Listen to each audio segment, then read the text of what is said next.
This podcast deals with disturbing subject matter.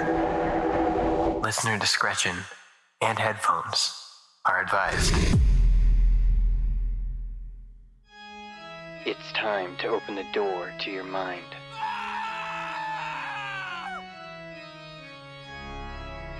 Sit back and listen to true horror.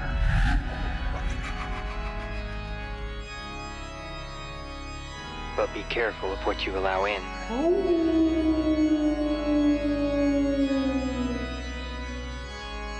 Because it's time to go through the fog.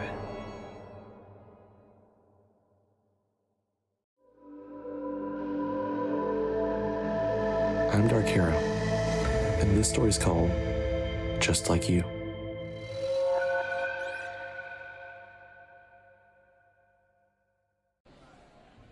I checked my phone for the time. It was just 12:15. I pinched the bridge of my nose and let out a sigh before taking a sip of my black coffee. My little brother was late. Justin is only a few years younger than me, but he's had a rough bout with life. He has severe anxiety and depression.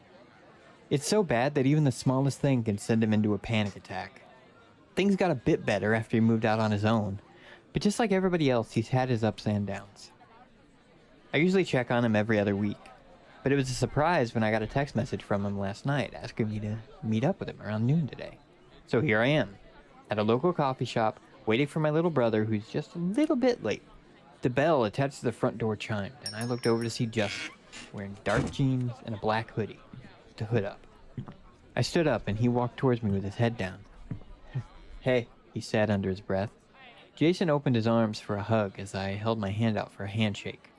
We did an awkward shuffle and then just clasped hands.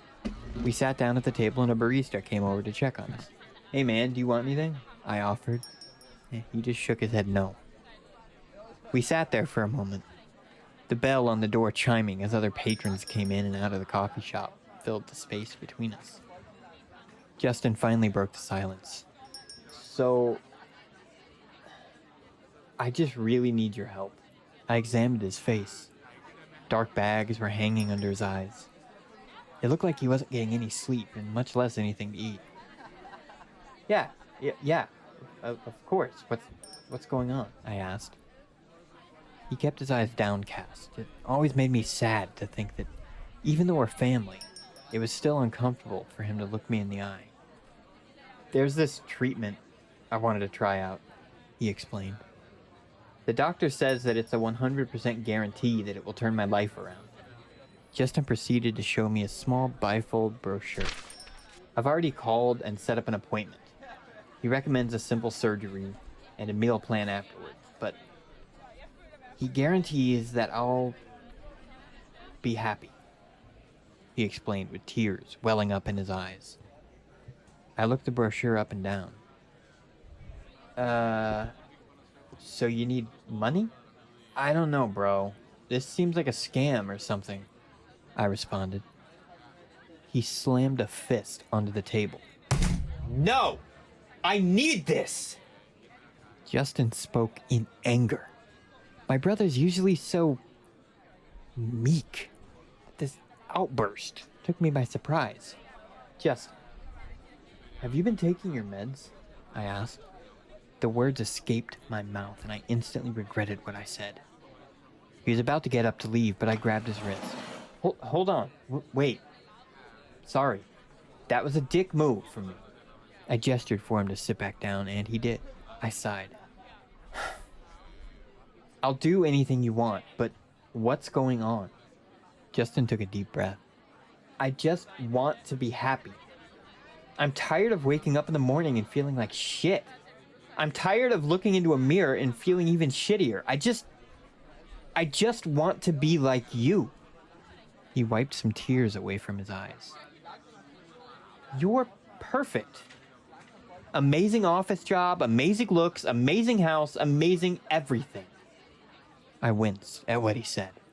I couldn't possibly understand what he was going through. And all the thoughts that were swirling around his head.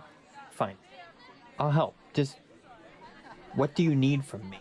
He smiled. Smiled in a way I haven't seen in a long time. "I called the doctor. and he said we can swing by any time. So let's go.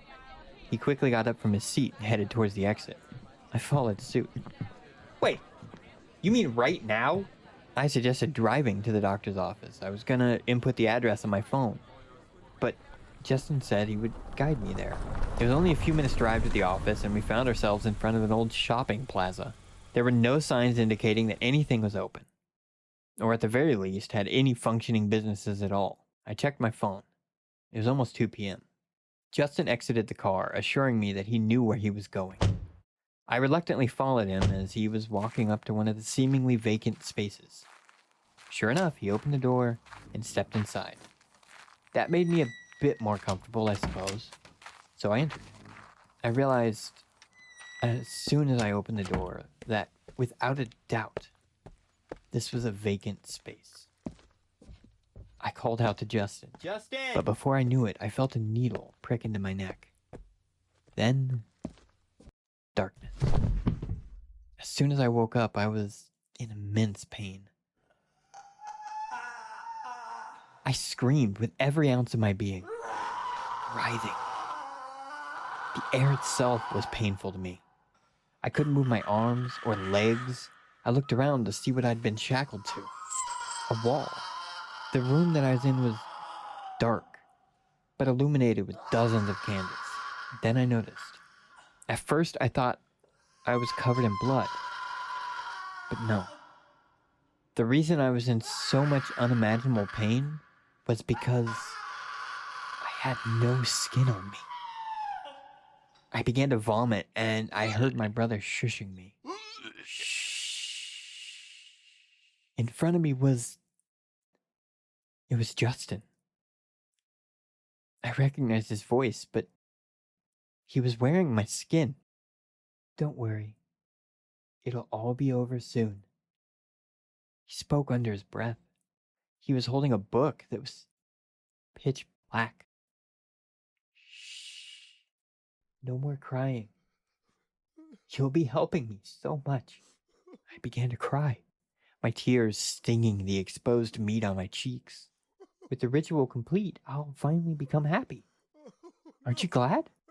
All I could do was let out a horrified wail. Justin continued to remove a bloodstained knife and pointed it towards me. All I need to do is eat your heart. Then I'll finally be just like you.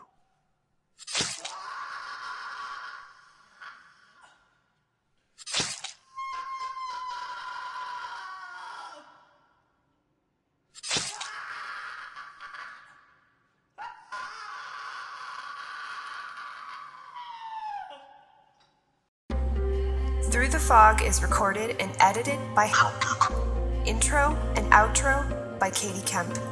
For more stories, go to www.throughthefog.org. We'll be back in 2 weeks, so keep your eyes on the fog.